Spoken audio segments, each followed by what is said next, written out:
Hola, en este video vamos a hablar de la sección 3.3 del libro de Brenner Scott y vamos a hablar de lo que es la interpolante o el operador interpolante para un espacio de elementos finitos. Entonces comenzamos con un elemento finito Kpn y una base dual a n, donde n era el conjunto de las variables nodales. Eso quería decir que ni aplicado a phi j era la delta IJ. Que todos los phi j eran elementos de P. Y entonces ahora sí tomo un B, de tal manera de que ni de B está definido para todo I, y defino la interpolante local como la función I sub k de B igual a la suma de igual 1 a k de ni de B, estos son los escalares, multiplicados por las funciones phi sub. Es decir, que I sub k de B es una combinación lineal de las funciones de la base phi, que son la base de este espacio P, y es dual a n, y los coeficientes están dados por la evaluación del funcional ni de B. Entonces, primera observación, esto es una función de x, y eso es lo que quiere decir que esa combinación sea igual, que eso es cierto para todo x en k. Segunda observación, acá decimos B es tal que ni de B está definido. ¿Qué quiere decir eso? Bueno, si recordamos los elementos de Lagrange, todos los ni de B consistían en evaluar la función en los vértices, o en los puntos medios, o en ciertos puntos de los lados, o en algunos puntos del interior del elemento. Por lo tanto, por ejemplo, para Lagrange, vamos a necesitar que B sea una función continua del elemento. Hermite, por ejemplo, necesitaba que las funciones estén definidas y también las derivadas en los vértices, las derivadas de primer orden. Por lo tanto, para Hermite, el de cúbicos de Hermite, necesitamos que B fuera C1. Digo C1 porque es una definición sencilla, no necesitaría que esté bien definida las derivadas primeras, pero en general lo va a tratar de esta manera. Y si yo usara el elemento de Argyris, necesitamos evaluar las derivadas segundas en los vértices, y por lo tanto necesitamos que B esté en C2 del elemento. Eso es de alguna manera lo que quiere decir esta frasecita un poco escondida. Entonces, si tengo una función que está en algún de estos espacios, dependiendo del espacio de elemento finito que esté trabajando, puedo definir la interpolante sencillamente como tomar la base nodal, phi j, y luego escribir la función interpolante como la combinación lineal de esas funciones de la base nodal, y el coeficiente es el elemento de la base dual aplicado, perdón, el elemento n sub i, la variable nodal aplicada a la función b. Entonces veamos un ejemplo. Considero el elemento de Lagrange que llamábamos P1, que eran las funciones, el elemento finito eran las funciones lineales sobre el elemento, y las funciones nodales eran evaluar la función en cada uno de los vértices. Entonces, yo les había dado como ejercicio saber cuáles eran las funciones phi sub i, que eran las funciones de la base dual a n. Lo podemos hacer ahora juntos. Imagínense que, imagínense no, acá tenemos el triángulo que luego vamos a llamar de referencia, que tiene vértices 0, 0 el primero, 1, 0 el segundo y 0, 1 el tercero. Entonces, si usamos las variables x, y, la función phi1 de x, y es la única función lineal que vale 1 en este vértice y 0 sobre este lado. Entonces uno dice, este lado es el lado x más y, esa es la recta x más y igual a 1, así que puedo escribir directamente 1 menos x menos y, o 1 menos x más y. Y esa es una función lineal que vale 1 en este vértice cuando x y y valen 0, 0 y 0. La phi sub 2 tiene que ser la función lineal que valga 1 en este vértice y 0 sobre esta recta. Entonces uno dice, tengo una función lineal que valga 0 en x igual a 0 y 1 en x igual a 1. O pensándolo, esta es la recta x igual a 0, por lo tanto puedo tomar directamente la ecuación de esa recta que es x, en la parte izquierda de la ecuación. Como hicimos aquí también, ¿no? Esta es la recta x más y igual a 1, es decir, x más y menos 1 igual a 0, entonces aquí puedo escribir x más y menos 1, pero eso me da menos 1 este nodo, por eso tomé al revés. Y la última función es la que vale 0 en este lado y 1 acá, y esa es la phi3 de xy igual a y. Por lo tanto, cuando yo tome la y sub k de una b, como función de x va a ser n1 de b phi 1 de xy, vamos a escribir la de xy acá. Bueno. Más n2 de b phi 2 de xy, más n3 de b phi 3 de xy. n1 de b es b en el 0, 0.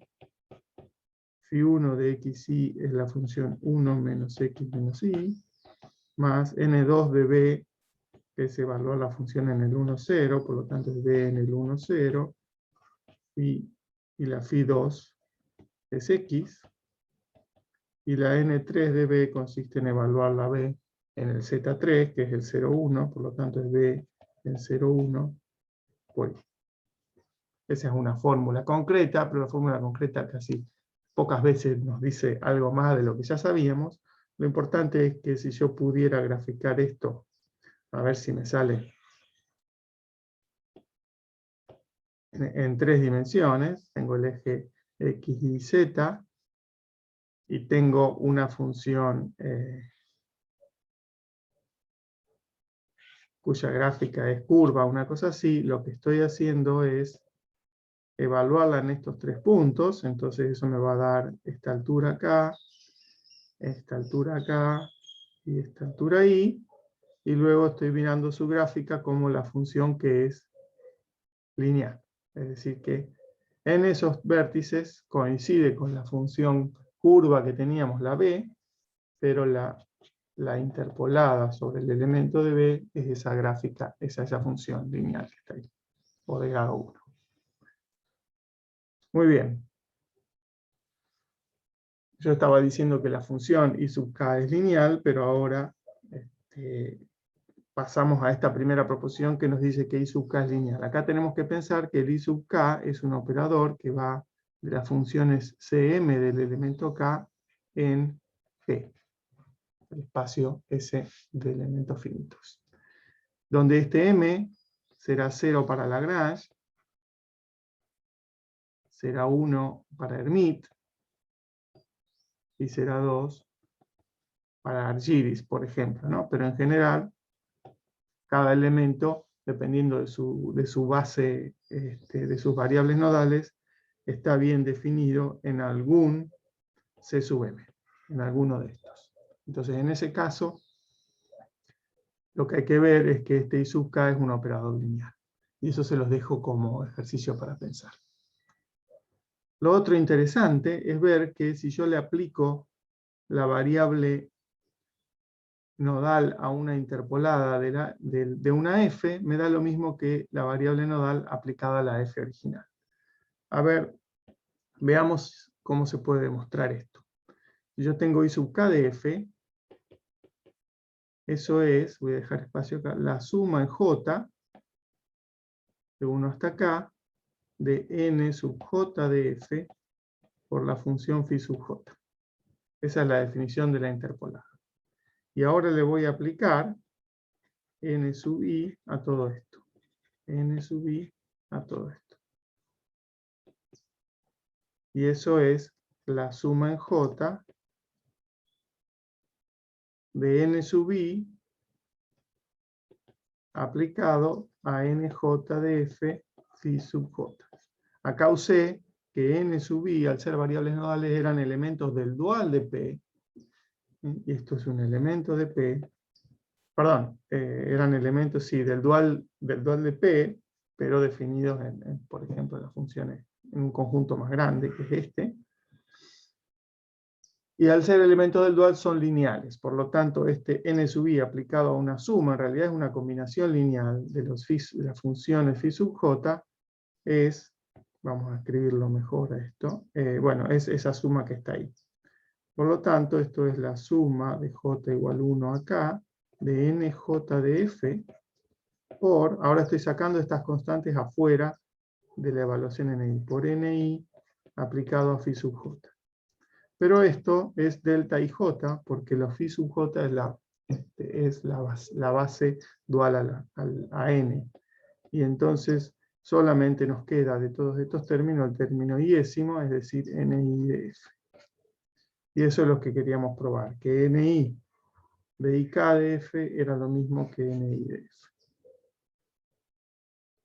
Como consecuencia inmediata de esta proposición, tenemos que si tengo una f en P, y sub k de f me da f, se los dejo para pensar un poquito, es casi un juego de palabras, y que ik aplicado a ik es nuevamente ik. Por lo tanto, i sub k al cuadrado es i sub k. E interpolar una función que ya está en el espacio me da la misma, e interpolar de nuevo una función, esta consecuencia es bien directa. Esta es la que hay que pensar un poquito, pero se las dejo a ustedes. Muy bien. Pasemos ahora al pegoteo. Vamos a usar los elementos para armar un dominio grande. Entonces, vamos a llamar una subdivisión de un dominio omega a una colección finita de dominios elementales. Y acá viene la palabra elementos finitos, que tengo una colección finita de dominios elementales. Tengo un dominio, que en general son infinitos puntos, pero lo voy a pensar como una subdivisión de un número finito de elementos. Cada elemento tendrá infinitos puntos, pero todo es de dimensión finita en cada elemento. Entonces vamos a llamar subdivisión a una colección finita que cumple lo siguiente. La intersección del interior de dos elementos es vacía. Eso quiere decir que si estamos usando elementos triangulares, uniones como estas están permitidas, pero subdivisiones como esta no, porque acá el interior se solapa. Esto no. Entonces, esto no. Y esto sí. Bien. Siguiente definición es ahora la interpolante global, lo que queremos definir. Entonces voy a tener un dominio omega, una subdivisión, es decir, una partición del dominio en elementos, de tal manera de que en tengo un elemento finito en esa subdivisión. O sea, tengo una subdivisión en dominios elementales, pero en cada uno tengo un elemento finito. Y tengo un m, un entero, tal que n de b está definido para todo f en Cm y para todo n en Ni. En este curso en general vamos a usar el mismo elemento finito sobre toda la triangulación, o la subdivisión. Lo que va a cambiar es solamente el dominio elemental, pero no va a cambiar ni n ni p. Entonces voy a definir la interpolante global. Ahora va a ser una función de omega en R. ¿Y cómo la voy a definir? La voy a definir diciendo lo que es esa función cuando la restrinjo a un elemento. Bueno, cuando la restrinjo a un elemento es la interpolante local de la f. Es decir, tengo un dominio, imagínense que mi dominio es este pentágono, y lo tengo dividido en 3 elementos. Entonces, lo que voy a llamar la interpolante global es una función definida en todo este pentágono, pero ¿cómo la defino? Bueno, voy a decir, en este elemento es la interpolante sobre este elemento local de la función. En este elemento es la interpolante en este elemento de la función local. Y en este otro es la interpolante. Podríamos tener un conflicto de definición sobre estos lados, pero lo veremos en un ratito qué pasa con eso. De todos modos, los lados miden 0. Bien, antes de seguir, justamente para evitar ese tipo de conflictos, vamos a decir qué es una triangulación. Hasta ahora veníamos hablando de una subdivisión. Una triangulación es una subdivisión en triángulos. Al decir subdivisión, ya estoy diciendo que se cumplen estas dos hipótesis que tenía en la diapositiva anterior, que la intersección de los interiores era vacío, y me olvidé de decir o enfatizar que la unión de los elementos me daba la clausura de todo el omega. ¿Sí? Estamos pensando que esos elementos, formas suaves, en general son cerrados, por eso se pueden tocar o solapar los bordes, pero no se va a solapar el interior. Eso es lo que está diciendo acá. Bien, y lo que agregamos para, en el contexto de elementos finitos, hablar de una triangulación, o en alguna bibliografía se llama triangulación conforme, es esta hipótesis, que ningún vértice de un triángulo está en el interior de un lado de otro triángulo. Ya sabemos que ningún vértice puede estar en el interior de otro triángulo, porque esto no puede pasar, porque si no tendríamos una intersección de interiores no vacía. Así que solamente nos falta asegurarme de que esto no ocurra. Es decir, no puede haber un vértice de un triángulo que está en el medio del lado de este otro triángulo, en el medio o en algún punto interior. Y uno puede darse cuenta de que si yo, por ejemplo, pienso en funciones de Lagrange, que tengan un cierto valor en estos tres nodos, puedo pensar elementos finitos de Lagrange de primer grado, entonces el valor en este nodo, si no es igual al valor medio entre los valores entre estos dos nodos, esta función va a quedar discontinua. Eso es esencialmente lo que uno quiere evitar con esta definición de triangulación. Bien, entonces ya tenemos una definición de triangulación, y ahora vamos a hablar de lo que quiere decir el orden de continuidad de la interpolante o de un elemento finito. Entonces empecemos por el principio. Tenemos un dominio omega con una subdivisión, o una triangulación en realidad, aquí tendría que haber escrito triangulación.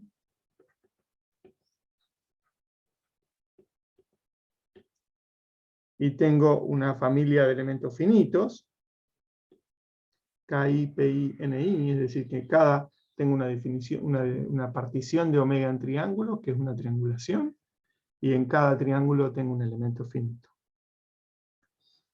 Y tengo un M, tal que todas las bases nodales de todas las variables nodales de todos los elementos están definidos para toda f en Cm. Eso es lo que cumple el M. Entonces vamos a decir que una interpolante tiene orden de continuidad R. Este R es el orden, esto es para qué funciones está definido, y esto es cómo va a resultar la interpolante. Vamos a decir que una interpolante tiene orden de continuidad R, o vamos a decir que la interpolante es CR, si la interpolante de f pertenece a CR para cualquier f para la que esté definida. Entonces, también vamos a decir, cuando un elemento finito hace que su interpolante sea CR, vamos a decir que el elemento finito es un elemento CR, o es CR. Entonces vamos a hablar un poco de un ejemplo para dejar de hablar en el vacío. La proposición que tenemos ahora nos dice lo siguiente. Si consideramos los elementos de Lagrange de cualquier orden K, pero K fijo entre todos los elementos de la triangulación, o el elemento de Hermite, esos son elementos C0. Y el elemento de Argyris o Argyris es C1. Más precisamente, si tengo una triangulación tau de omega, podemos elegir nodos sobre los lados de los elementos correspondientes tal que resulte lo siguiente. Cuando mire el elemento de Lagrange, la interpolante de la f va a ser C0. Y eso se cumple para toda f es C0. O sea que acá tengo la columna del R, ¿sí? Lo que veo acá, ese numerito es el R. ¿Cómo resulta la interpolante? O de qué suavidad global es el elemento finito. Y lo que tengo acá es la M, es decir, para qué funciones está definido el elemento finito. ¿Sí? El de Argyris, dijimos al principio de este video, estaba definido para funciones C2. El de Hermite estaba definido para funciones C1, y el de Lagrange está definido para funciones C0. ¿Sí? Eso quiere decir las variables nodales que necesitan de mi función para poder definir. Eso es lo que ya sabíamos. Lo nuevo de esta proposición es esto, que si hago una interpolante con un elemento de Lagrange de un orden fijo, la interpolante global resulta continua. Si hago una interpolante con el elemento de Hermite, la interpolante global resulta continua, y si uso el elemento de Argyris, la interpolante global resulta segura. Muy bien, veamos en qué se basa la demostración de esto. No vamos a escribir los detalles, pero se los voy a dejar para pensar. Vamos a hacer la demostración mirando un dibujito. Entonces, pensemos en los elementos de Lagrange. Si pienso en el elemento de Lagrange para k igual a 1,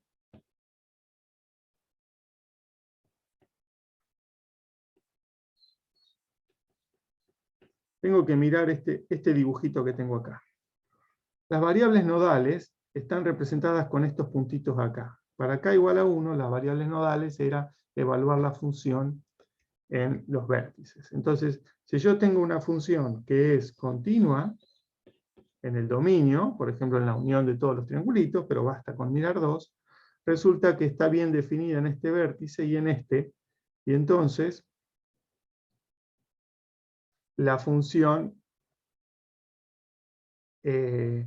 bueno, la función de Lagrange para k igual a 1 es lineal de este lado, es lineal de este lado, y acá también es lineal la restricción de los dos lados. Por lo tanto, la función acá es lineal y depende de lo que valen estos dos vértices. Pero los vértices estos dan el mismo valor sin importar si vengo de este triángulo o de este. Por lo tanto, la definición me da lo mismo. La única función lineal sobre esta recta que vale lo que vale acá y acá, entonces resulta continua. Si yo usara elementos de Lagrange de orden 2, tendría el valor de lo que vale la función en los vértices y en los puntos medios. De esa manera, cuando mire este lado que tienen en común esos dos triángulos, la función es cuadrática acá y cuadrática acá, y en este lado resulta la restricción de una cuadrática a ese lado y la restricción de otra cuadrática a ese lado. De los dos lados me da una función cuadrática que vale lo mismo en estos tres puntos. Por lo tanto, tengo una función cuadrática que vale lo mismo en tres puntos diferentes y por lo tanto es la misma, y entonces resulta que la función es continua. Para esto es importante haber tomado los puntos medios. Si yo hubiera tomado el punto que siguiendo el orden opuesto a las agujas del reloj, por ejemplo, yo tomara el punto que está a un tercio y un tercio de este triángulo, y para el otro triángulo tomara el punto que también, dando la vuelta en este sentido, está en un tercio y un tercio, acá tenemos distintos puntos donde yo evalúo una función, y entonces acá podría no resultar continua la interpolada. Porque para definir lo que vale en el triángulo rojo, uso lo que vale la función original, que solamente sé que es continua, en estos tres puntos. Y para definir lo que vale la función en el verde, uso lo que vale la función original en estos tres puntos, y por lo tanto no puedo asegurar que sobre este lado las funciones coincidan. Las funciones me refiero a los elementos de P del lado izquierdo y derecho que coincidan. Entonces, cuando hablamos de Lagrange, esto sería Lagrange para k igual a 2, estamos pensando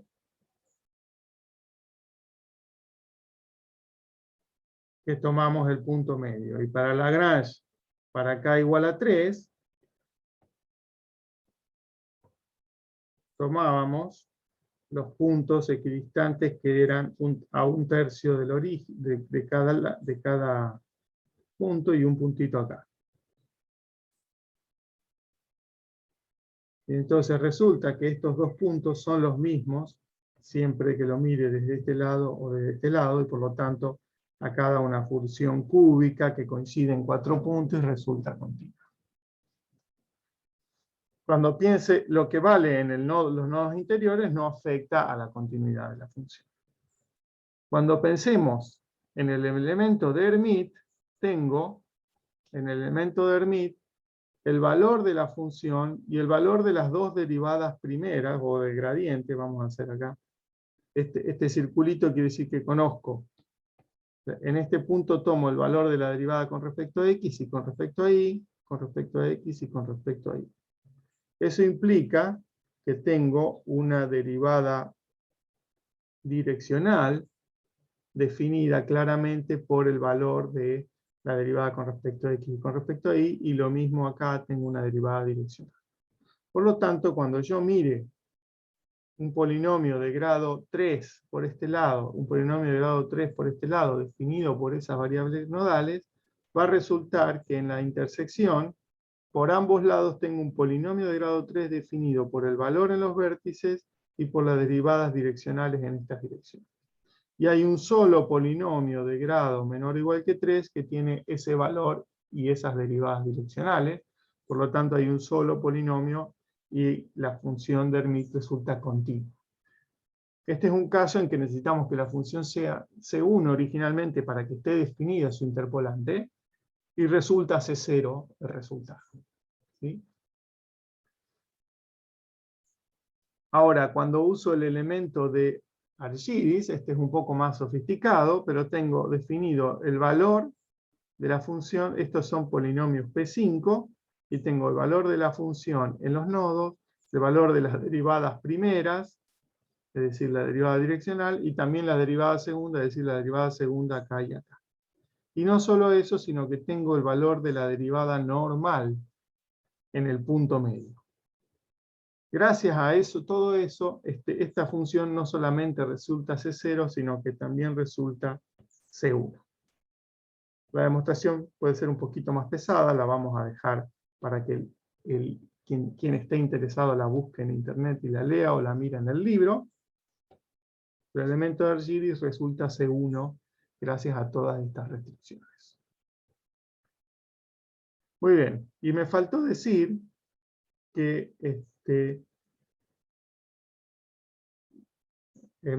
como consecuencia de todo esto, la función, la interpolada, en cualquiera de los casos, resulta una función que está en el W1 infinito. Eso quiere decir que tiene derivada débil, y que la derivada débil en realidad no es otra cosa que la función restringida, si tomo las derivadas de orden alfa débil, de la función esta, cuando la restringo acá son las derivadas de orden alfa de la función original. Y esto vale para multiíndices alfa menores o iguales que R. Y acá puedo poner R. Entonces, cuando hable de... A ver, cuando hable... Perdón, vamos a hacer una... Déjenme copiar esta tablita.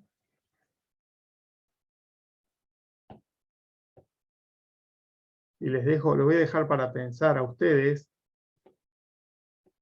por qué es cierto esto. Pero le voy a agregar una columna más acá. O mejor dicho, lo voy a escribir en otro color. Vamos a limpiar un poquito.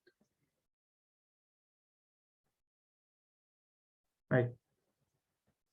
Los elementos de Lagrange, fíjense esto, resulta, déjenme hacer un dibujito en una dimensión. Tengo que el resultado es, en la partición, una función C0. Si fueran lineales, sería lineal, lineal, lineal. Una función lineal a trozos, pero continua, que se quiebra así, tiene derivada débil, y la derivada débil en cada elemento de primer orden es la derivada clásica. Por lo tanto, resulta que esta función está también en el W1 infinito. ¿Por qué infinito? Porque acá tengo en cada segmento tengo un polinomio. Los polinomios tienen todas las derivadas acotadas. Pueden ser grandes a medida que tomo derivadas de orden más alto, pero si tomo derivadas de primer orden, son siempre acotadas. Cuando tome Hermite, lo mismo, me van a dar en W1 infinito, aunque sean pedacitos de cúbicas. Y cuando tome Argyris, como la función S1, no solamente está en W1 infinito, sino que está en el W2 infinito. Tiene derivadas débiles de orden 2, y además está en el infinito. Y en cualquier caso, las derivadas de la interpolada de la f, derivadas débiles de orden alfa, esta función, cuando yo la miro restringida a un elemento, son las derivadas clásicas de orden alfa de la interpolada k, esta es la local del elemento, y acá ponemos que y eso vale para todo multiíndice alfa de orden menor o igual que 1 en Lagrange y Hermite, y para todo multiíndice alfa de orden menor o igual que 2 en Argyris. Muy bien, con esto para pensar, para mirar y buscar un poco, los dejo y nos vemos en el próximo video.